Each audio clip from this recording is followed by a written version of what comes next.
Hello students आज हम contemporary of India में पेपर सेकंड में समाजवाद के गुण व समाजवाद के दोषों के विषय में अध्ययन करेंगे कि मेरिट्स ऑफ सोशलिज्म क्या है और डीमेरिट्स ऑफ सोशलिज्म क्या है। इससे पूर्व हम समाजवाद का मीनिंग एंड कैरेक्टरिस्टिक जान चुके हैं। फिर भी जब हम इसके मेरिट और डीमेरिट की बात कर रहे हैं तो एक बार पुनः हमें समाजवाद को जान लेना अति आवश्यक होगा, तभी हम इसकी मेरिट और डीमेरिट्स के विषय में अच्छी तरीके से जान सकेंगे।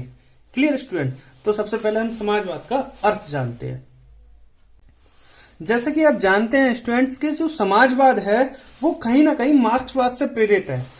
अब हम इतना डिटेल में तो नहीं जाएंगे, परंतु हम इतना जरूर कहेंगे कि जैसे मार्क्सवादी एक तरीके से इस व्यवस्था को कहते थे कि वर्गहीन समाज जो है समाप्त हो, यानी कि जो कैटेगरीज हैं समाज में, जो कैटेगरी है सोसाइटी में, जो कैटेगरी है, कोई अपर है कोई डाउन है, तो वो कैटेगरी जितनी जल्दी समाप्त होंगी उतने ही अच्छे दिन आ सकते हैं और उतना ही समाज ग्रो कर सकता है। तो समाजवाद भी उन्हीं से प्रेरित है। वो चाहता है कि एक वर्गहीन समाज की व्यवस्थापना हो जहां पर जो है मतलब जो आर्थिक विषमताएं हैं वो कम हो।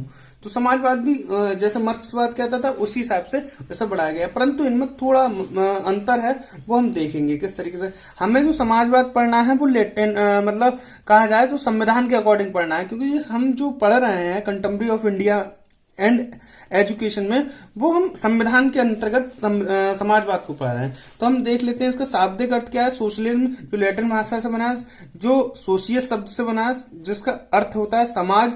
अतः हम कह सकते हैं समाज का संबंध, समाजवाद का संबंध समाज में परिवर्तन से है। क्लियर?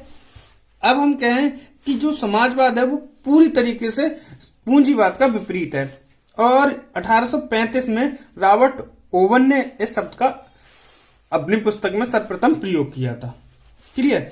और हमारे देश के जो लोक नायक नाम से प्रसिद्ध हैं श्री जय प्रकाश नारायण जी, उन्होंने समाजवाद को बहुत अच्छी तरीके से प्रस्तुत करने की प्रयास किया है। वो इस तरीके से है, यह एक ऐसे वर्गहीन समाज है जिसमें सभी श्रमिक रहते हैं, यानी कि एक वर्गहीन समाज है जिसमें सभी श्रमिक रहते हैं। समाज में कोई भी व्यक्ति मतलब राजा नहीं है, सब श्रमिक हैं एक तरीके से।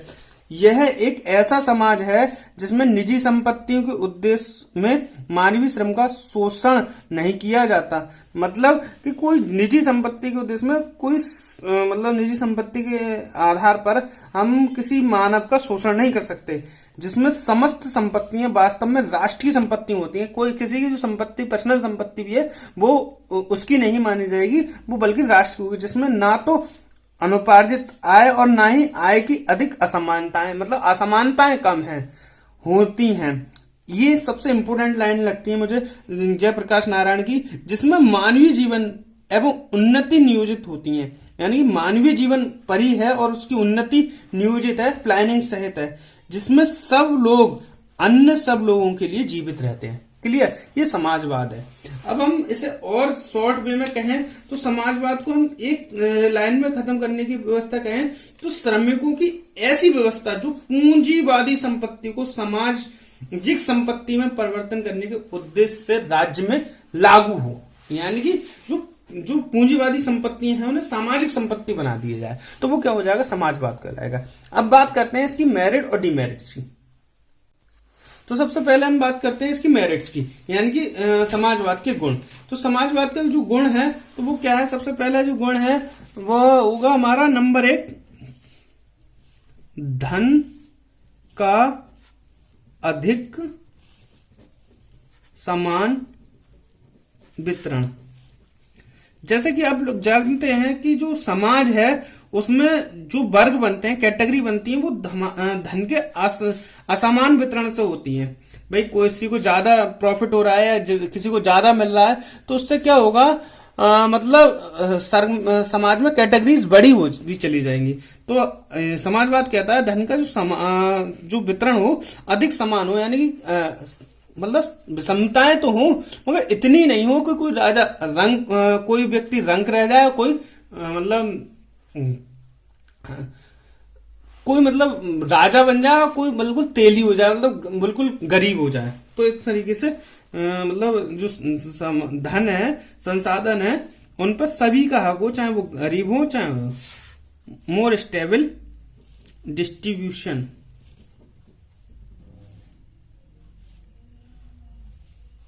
डिस्ट्रीब्यूशन गलत है ये, DIS ट्रिब्यूशन, डिस्ट्रीब्यूशन ऑफ वेल्थ। क्लियर। इसके बाद आ जाता है हमारा सेकंड, क्या है भाई, समाजवाद कहता है उत्पादन में वृद्धि हो, जो हमारा संसाधन है, हमारी जो कहा जाए प्रोडक्शन है वो ज्यादा हो, और किसी को भी मतलब कहा जाए सबको जो खाने पीने की चीजें हैं या आर्थिक संपत्ति हैं वो सब में वितरित हो, जिससे सामाजिक न्याय हो सके। क्लियर। तो इंक्रीज इन प्रोडक्शन, ये सब लोग काम करेंगे तो प्रोडक्शन क्या होगा, बढ़ेगा। ठीक। तीसरा इसका समाजवाद का आर्थिक शोषण का अंत। अगर समाजवाद होगा तो व्यक्ति जो होंगे एक दूसरे का शोषण नहीं करेंगे आर्थिक आधार पर। End of economic exploitation. Fourth आ जाएगा हमारा साधनों का उचित प्रयोग। जो साधन है कहा जाए रिसोर्सेस हैं, उनका जो प्रयोग होगा वो सही तरीके से होगा।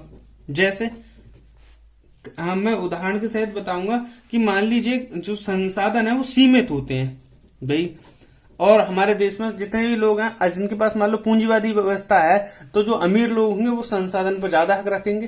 तो इस तरीके से जब समाजवाद होगा तो सब लोग मतलब कोई गरीब अमीर हो तो उनमें आर्थिक असमानताएं कम होंगी, तो सब साधनों का उचित प्रयोग हो सकेगा। तो proper use of resource. Clear. उसके बाद आ जाता है हमारा नेक्स्ट वर्ग संघर्ष की समाप्ति।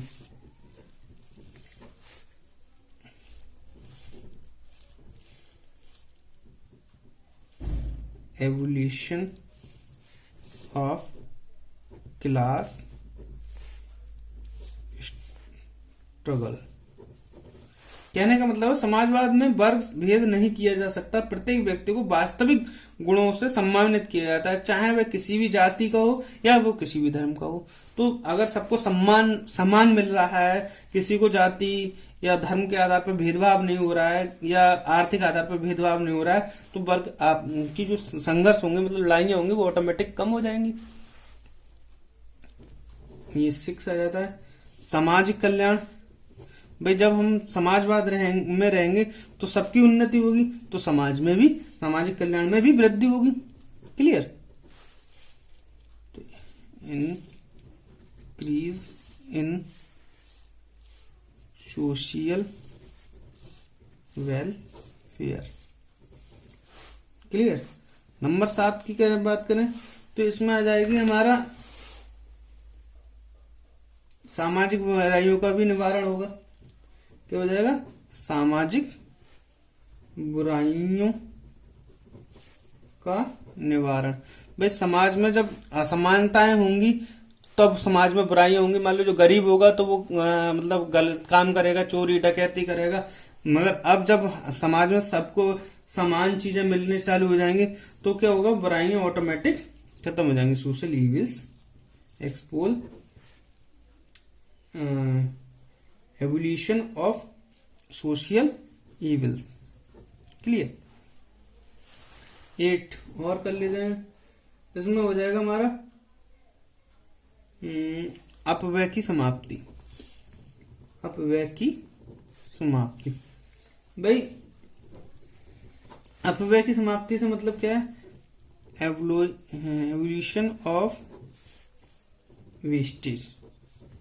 समाजवाद में सभी प्रकार के अपव्ययों की समाप्त कर दिया जाता है। आर्थिक उतार चढ़ाव के कारण जो बर्बादी होती है, मतलब सब लोग अमीर, मतलब एक से ही होंगे, या गरीब होंगे तो गरीब होंगे, अमीर होंगे तो अमीर होंगे, तो आर्थिक उतार चढ़ाव कम होगा, जिससे अपव्यय की कमी होगी। उसके बाद हम बात करते हैं दोष की। तो इसमें कौन कौन से दोष हैं वो देख लेते हैं वन बाय वन। तो पहले दोष की बात करें हम, तो इसमें क्या होगी? आर्थिक प्रेरणाओं का अभाव, मतलब लैक ऑफ इकोनॉमिक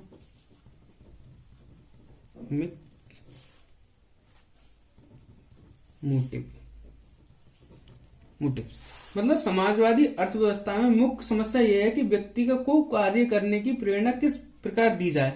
भाई सब लोग बराबर रहेंगे, भाई चाहे कोई मेहनत कर रहा है तब भी वो कम मतलब वो होगा, और जो मेहनत नहीं कर रहा है वो भी लगभग समान होगा। जो ज्यादा मेहनत कर रहा है वो भी मतलब थोड़ा बहुत अंतर होगा। समाजवाद में क्या है, समानताएं तो हैं, असमानताएं तो थोड़ी बहुत हैं, मगर तो वो क्या करेंगे, वो प्रेरणा नहीं लेंगे कि अमीर बनना है, साधन है उनका अच्छे से प्रयोग करना है, हमें बहुत ऊंचा पहुंचना है, तो कोई मोटिव नहीं होगा उनके पास।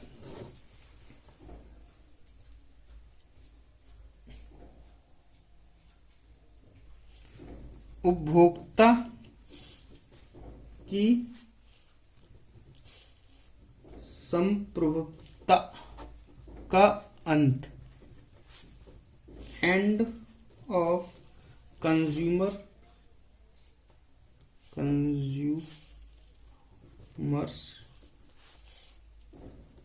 सर्वे। मतलब समाजवादी अर्थव्यवस्था में उपभोक्ता को चुनाव की स्वतंत्रता नहीं होगी। राज्य समान मांगों के अनुरूप वस्तुओं का उत्पादन करेगा।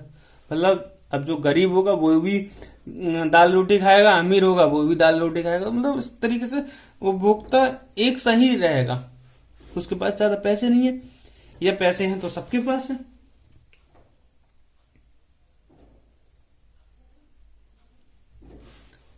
प्रतियोगिता का अभाव क्या होगा? प्रतियोगिता का अभाव। भाई जब हमारे यहाँ कोई कंपटीशन ही नहीं होगा, मैं कहूँ तो प्रतियोगिता के अभाव में दोष। भाई जब कंपटीशन नहीं होगा, भाई आदमी को लगेगा, मान लो आज डॉक्टर बनने के लिए सब नीट की एग्जाम देते हैं तो कितने लोग फेल हो जाते हैं। वो प्रतियोगिता नाम की चीज ही नहीं होगी, अरे होंगे तो सब बन जाएंगे, नहीं बनेगा तो कोई बना। मतलब प्रतिभाओं को कोई फायदा नहीं है, तो आदमी अपने हिसाब से रहेगा। तो depth of lakhs of competition. Fourth की बात करें हम, स्वचालित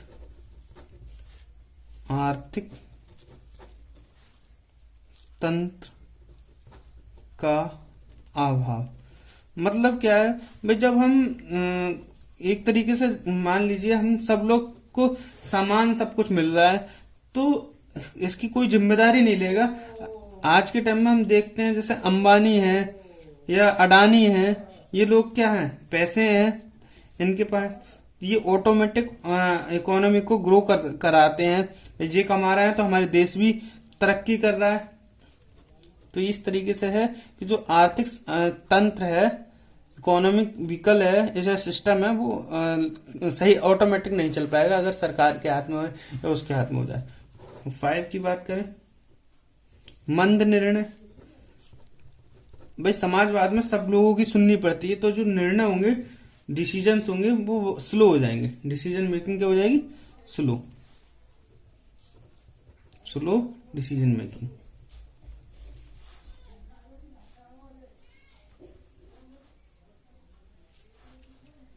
तो ये आज के लिए इतना ही काफी है। Thank you very much.